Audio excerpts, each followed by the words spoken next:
My name is Jordan and I used to work the night shift at a small hotel about 40 minutes outside of Nashville.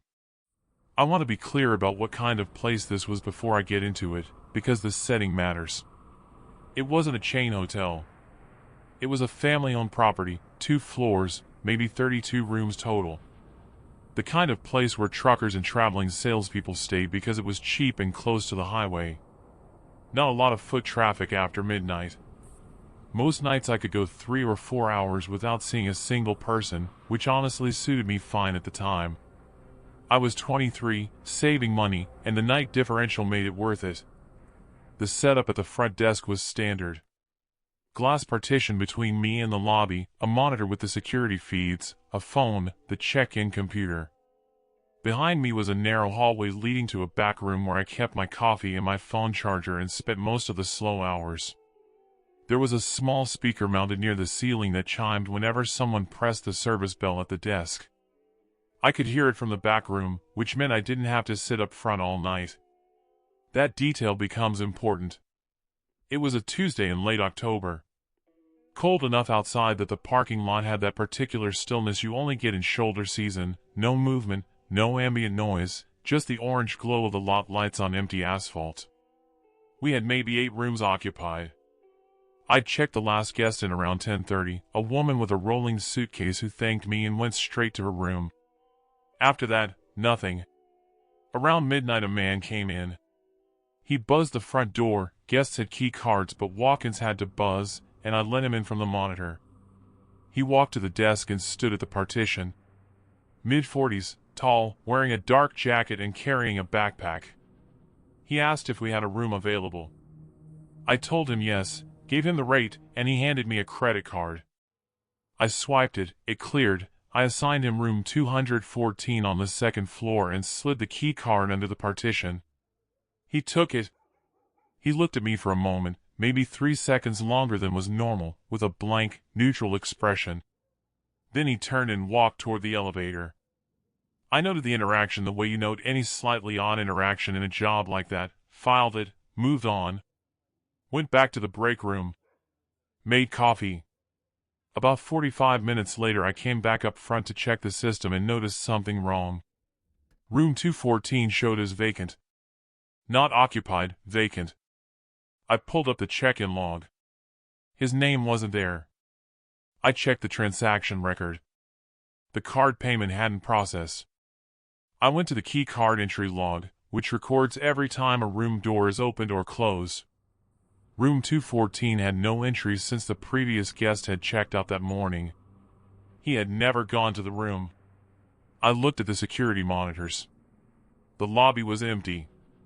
I scanned all 4 feeds and found him on the first floor hallway camera, walking slowly along the corridor, stopping at room doors, standing still for a moment at each one, then continuing. He wasn't knocking. He wasn't trying the handles. He was just standing outside rooms where people were sleeping. I called my manager at home. She picked up on the 5th ring and sounded exhausted. I described what I was seeing. She told me to keep an eye on him and call the police if he did anything threatening. I remember thinking, what exactly does threatening look like from behind a security camera at 1 a.m., but I didn't say that. For the next hour he moved through the building. Hallway camera, stairwell camera, back to the lobby, over to the vending alcove, lobby again. He never made noise, never approached the desk, never did anything that I could point to as specifically dangerous. He just moved through the hotel like he was conducting an inventory of everything in it. At one point he stood in a dark corner of the lobby near the ice machine for 11 minutes. I timed it because I was watching the clock, trying to decide when to call the police. Around 1:30 he walked toward the front desk. Not to the partition, to the side of the desk, where the counter extends toward the wall. He leaned on it and looked at me through the partition. His expression was the same as when he checked in. Blank. Unbothered. He asked if we had any food. I told him there were vending machines around the corner. He smiled slightly, not warmly, just a movement of facial muscles, and walked away. At 3:30 I called the non-emergency line and explained the situation. They said they'd send someone. I watched the monitor while I waited. He was back in the lobby sitting in one of the chairs, staring at the front doors. Around 3:50 the buzzer went off, another guest coming in late. I let them in. The man turned his head and watched them cross the lobby. Studied them. That was the moment I called 911 instead. 2 officers arrived at 4:10. They found him in the lobby, still sitting. They spoke to him, asked for ID, asked him questions I couldn't hear through the glass. Then they walked him out. One officer came back in afterward and explained. The credit card he'd given me was stolen. The card had cleared because whoever had stolen it hadn't reported it yet, but the name didn't match any ID he was carrying. He had no reservation, no luggage worth speaking of, no reason to be in the hotel. He had gained access by pretending to check in and had spent nearly 4 hours in the building. 4 hours walking the corridors. Standing outside occupied rooms. Watching the only staff member on duty from across the lobby. The officer asked if I had any idea what he'd been planning. I said I didn't. The officer nodded like he didn't either. I worked 2 more shifts after that before I found another job. Both nights I kept the monitor pulled up directly in front of me and didn't go to the back room once. I still catch myself checking corners in hotel lobbies when I'm traveling. Not because I'm scared exactly. Just because I know now how long someone can be somewhere they're not supposed to be before anyone notices. 4 hours is a long time.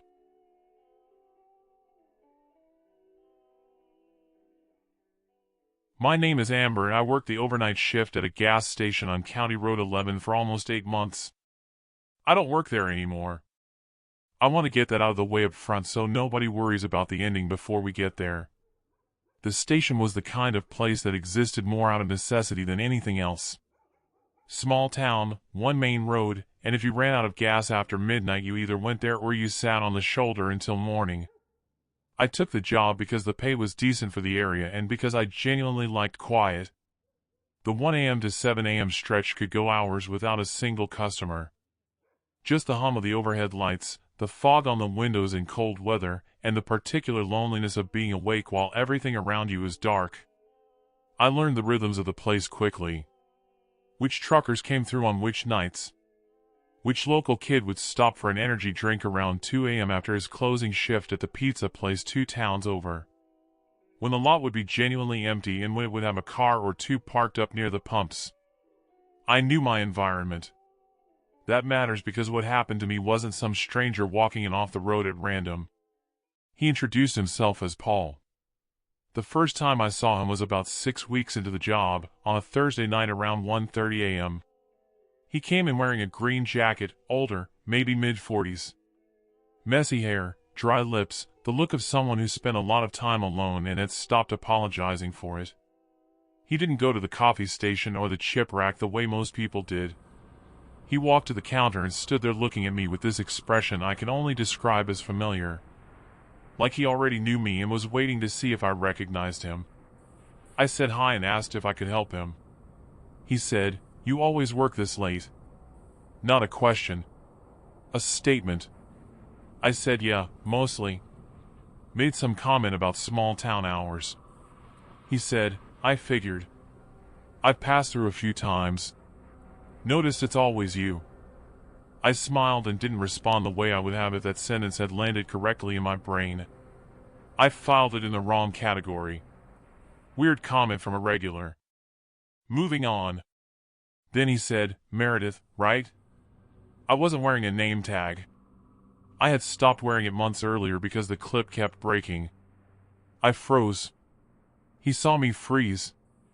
Before I could say anything he gestured at the whiteboard behind me where I'd written "Cinnamon Coffee is back" and said he recognized my handwriting. That most people dot their I's with circles, but I used little slashes. Very specific, thoughtful, he said. Then he said his name was Paul. Just curious, that's all. And he walked out without buying anything. That should have been the moment I told someone. I know that now. But at the time I convinced myself it was eccentric, not threatening. Lonely man, rural highway, 1 a.m. The population of people doing strange things at gas stations at that hour is large and most of them are harmless. He came back. Not every night, that was the thing that made it harder to act on. If he'd shown up every single shift, I could have pointed to a pattern immediately. Instead, he appeared every few days. Sometimes inside, sometimes just sitting in his car at the far edge of the lot with his headlights off. Just the shape of a car in the dark. I'd look up from the register and know he was out there. The conversations were always measured. Come. He'd buy a bottle of water, linger a little, say something that was 3 degrees off from normal. One night he told me it must get lonely, just me out here in the dark with no one else for miles. I said I was fine. He said, "You ever get scared being a woman alone at night?" His voice wasn't threatening when he said it.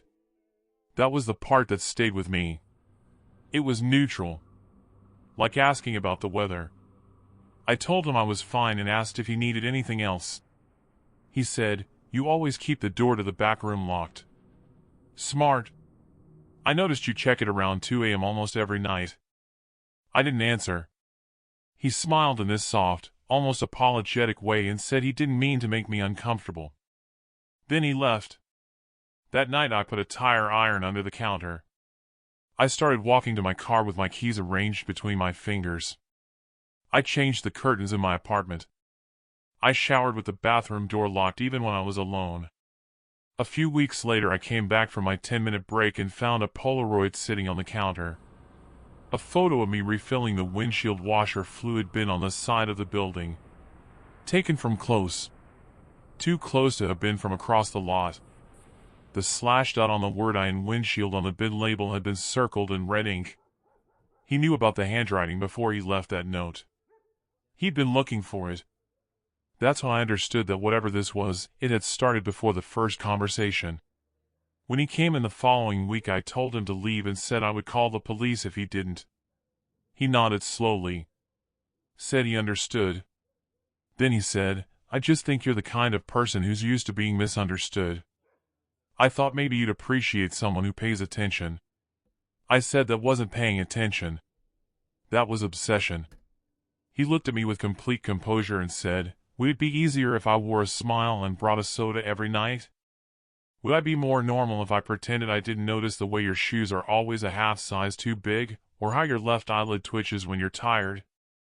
I was already dialing when he said it. He didn't try to stop me. He stood there with his arms at his sides and waited while I talked to the dispatcher. When the officers arrived, he went with them without a word. They searched his car. There was a notepad in the glove compartment with dates and times, my schedule, going back to before the first conversation. Notes about what I wore, when I went on break, which direction I walked to my car. One page was just my name, written repeatedly in loops that got tighter and tighter until it became scribble. He kept telling the officers the same thing when they questioned him. "I just notice things. I'm just a curious guy." The restraining order came through within the week. I transferred to a different station 2 hours away, different town, different county. But I still think about the Polaroid. He took it from close range. He was on the side of the building, in the dark, during my shift. And I had no idea he was there. How many times had he been somewhere I couldn't see before I ever noticed the car in the lot?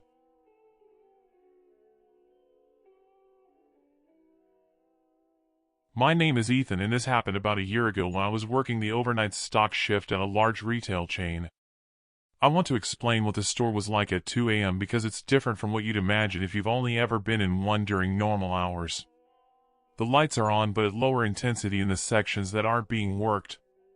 The music plays, but it feels wrong at that volume in an empty space, too cheerful, too loud for how few people are actually there.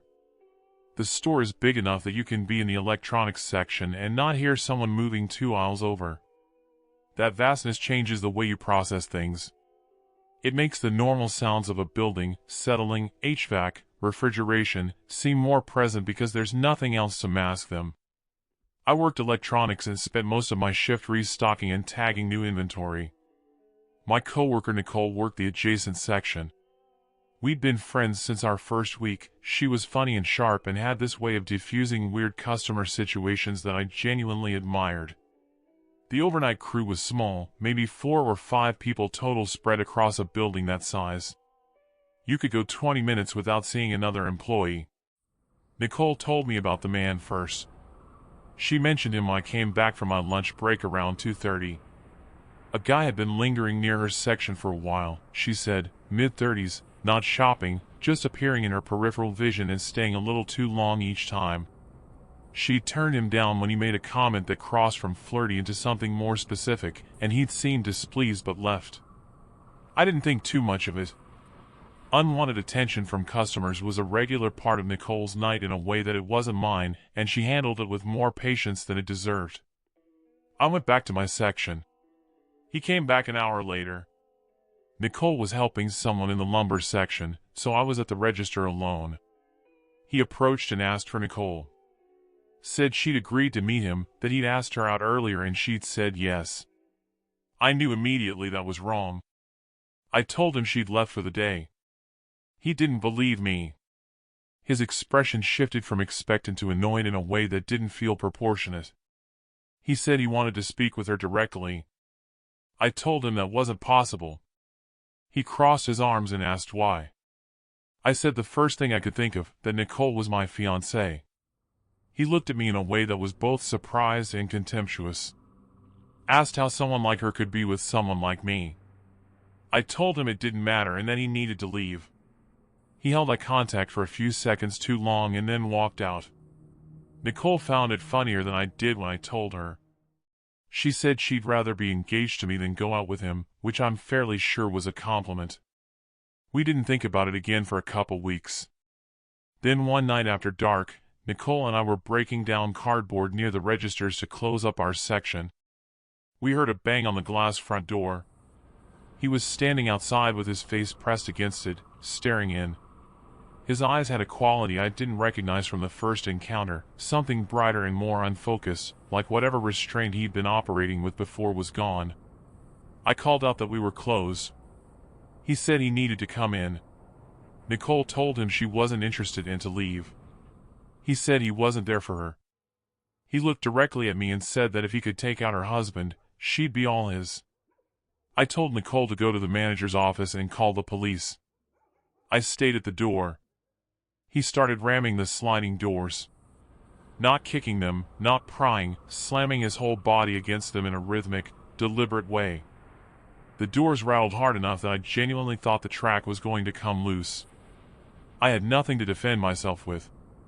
The store doesn't allow us to carry anything. I stood there and watched the glass flex and held very still. Nicole came running back around the corner from the manager's hallway holding a 2x4 sheet grabbed from a display. She planted herself next to me and told him the police were on their way. He stopped. Looked at her. Looked at me. Then turned and walked away from the door. The police found him in the parking lot. He was arrested. Nicole and I gave statements and reviewed the security footage with the manager afterward. That was when we found out he and the woman who had supposedly complimented Nicole earlier in the week, a woman who had come in during a different shift and told Nicole she was pretty and brushed her arm in that overly familiar way, had come in together. Same car. On the footage you could see them walk in through separate entrances, move through the store separately, and leave together after the interaction with Nicole. The woman had been scouting. The man had come back to collect. Nicole and I don't work there anymore. We ended up at jobs closer to our college. We still talk about it sometimes. She said what stays with her is how ordinary everything about the woman seemed. How she complimented her exactly the way a stranger would if they were just being friendly. That's what I think about too. How much of it had already been decided before either of us noticed anything was wrong.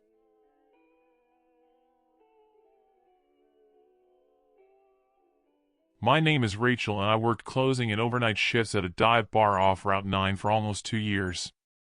The bar was the kind of place that sounds like a setting in a story even when nothing is happening, dim lighting, a jukebox that played the same rotation of classic rock every night, regulars who had been sitting on the same stools since before I was born. Not dangerous, exactly, but the kind of place where the clientele was unpredictable enough that I'd learned to watch the door. You develop instincts working a bar alone at night. You notice who comes in, how they carry themselves, whether they're looking for a drink or looking for something else. I was good at this. I want to say that up front because what happened to me wasn't a failure of instincts, it was something more patient and deliberate than instincts can cash.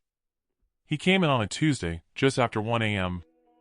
Late 40s, clean cut in a way that stood out in that room.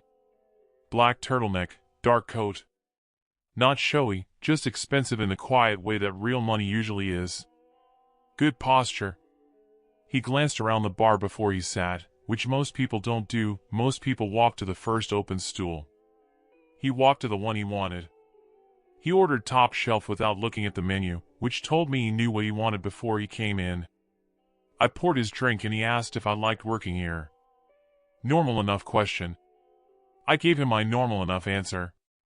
He asked if I ever thought about doing something bigger, which was strange but not alarming. People get philosophical at bars late at night.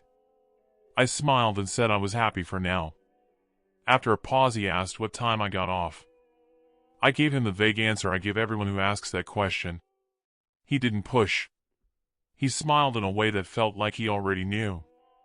Finished his drink, left a $100 bill on the bar, and walked out. I didn't see where he went. A week later he came back. With a woman. She was in her mid-30s, dressed in a way that was slightly off, not wrong exactly, just calibrated.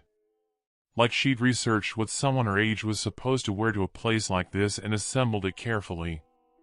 She went to the compliment immediately before I'd even put down napkins. Said I was so pretty, touched my arm as she said it, held the contact just slightly longer than normal. I thanked her. Something in me noted it. The man didn't speak. Which was odd given how conversational he'd been the week before. She asked how long I'd been working here, how old I was, a sequence of questions that felt like intake paperwork dressed up as small talk. I answered in short sentences. She looked at him twice, these brief, private looks that communicated something I couldn't read. Then she leaned in and told me she ran an exclusive event company. Private parties. She said girls like me made $10,000 a weekend. She said it like it was a favor. I laughed the way you laugh when you're deciding how to respond to something. She insisted it was real, kept circling back to the same three words, fun, safe, exclusive, the way someone does when they've been told those are the words that work. Then she said, you should step outside for a second. There's someone who can explain it better. My pulse went up. I said I was good, firmly, no smile. Just then a group of customers came in through the front, loud and laughing. Her expression shifted. Not much, just enough. She looked at the man. They left without another word. I told my boss the next morning. He said to keep an eye out, that the cameras were usually enough of a deterrent, that he was 15 minutes away if I needed him. I documented the interaction and tried to move on. 3 nights later I was closing up. Last customer had left. I was wiping down the bar, doing the mental checklist of what still needed doing before I could go home. I stepped outside through the back to check if the delivery door was locked. We'd been having trouble with the latch, and the parking lot was mostly empty. There was a car across the street. Engine off. No lights. Just sitting there. I told myself it was nothing. Walked back inside and finished closing. When I came out to my car 40 minutes later it was still there. Same position. Dark. I got in my car and pulled out of the lot. The car followed. Not aggressively.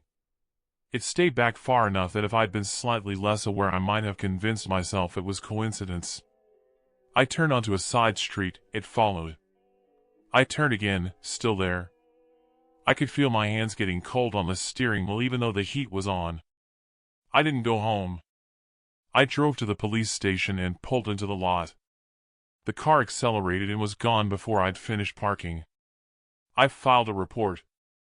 The officer was polite and honest with me. Without a plate number or direct contact, there wasn't much they could do. I understood that. I went home. 2 nights later she came back into the bar. Alone this time. I texted my boss immediately and kept my face neutral. She sat at the bar and folded her hands neatly on the counter and smiled at me with that same expression, bright, deliberate, impervious to discomfort. She said she wanted to check on me. I said we were closing soon and she needed to leave.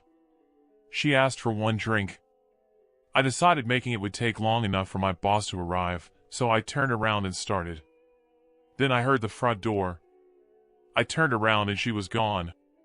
Through the front glass I could see a black van idling in the lot. No lights. I locked the front door and went for the back. The back door handle started rattling. Someone was trying to pull it open from outside. I grabbed the metal shaker from behind the bar, heaviest thing in reach, and dialed 911. I wasn't going out the front. I pressed myself against the wall and waited. Headlights swept through the front window. My boss's truck pulling in. The rattling stopped. The van was gone before he parked. When the police arrived, my boss gave them the plate number he'd caught as the van pulled out. They reviewed the security footage with us. In the video, just before the woman had left, two figures were visible crouching outside the front door. Waiting. A third was at the back door.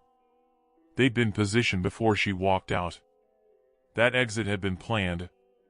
The plate number came back unregistered. No charges were filed that night. I don't know if any of them were ever identified. My boss stopped scheduling me for solo closing shifts after that, which I appreciated.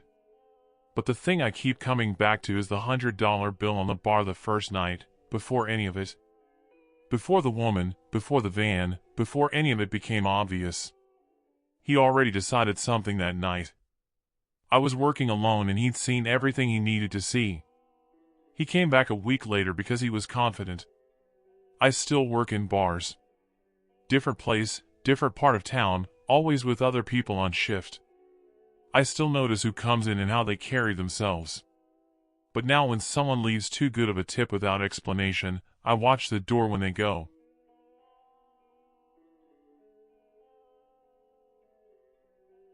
If these stayed with you, subscribe and turn on notifications. The next ones are already waiting.